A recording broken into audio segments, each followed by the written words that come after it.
Hey everyone, welcome back to the channel. In today's video, I'm going to show you how to recover Steam account without password or username. First of all, open your browser and search for Steam.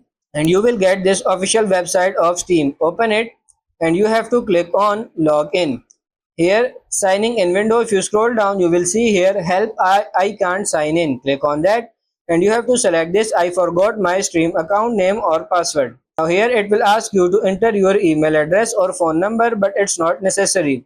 You can write any of number and click on I'm not robot and click on search. If you scroll down, you will see here, sorry, we are unable to find an account name or phone number that match your search. Then it will show you this window, that text and account verification code to my phone number ending in this. If you have access, you can simply choose this, or maybe on your mail. If you have access, you can simply choose this. If you have no longer access to this number or mail, you can simply click on this, I will choose the second option, and then it will show you your associated email address. Here it will, even if you don't have access of this email, you can simply click on I no longer have access to this email address. Click on that and now here it will give you a form. Here you have to write your current email address where they will respond you.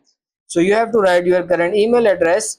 Here you have to write earliest email you remember if you can't remember the first one. So you have to write here. If you know your recovery number, you can write here, and here you can briefly explain your issue and click on this send button. You can attach files if you have any screenshot or something. They will send you an email from your given Gmail address. So that's pretty much it for this video. I hope this video was helpful. If it is, like it and subscribe to the channel. Thank you.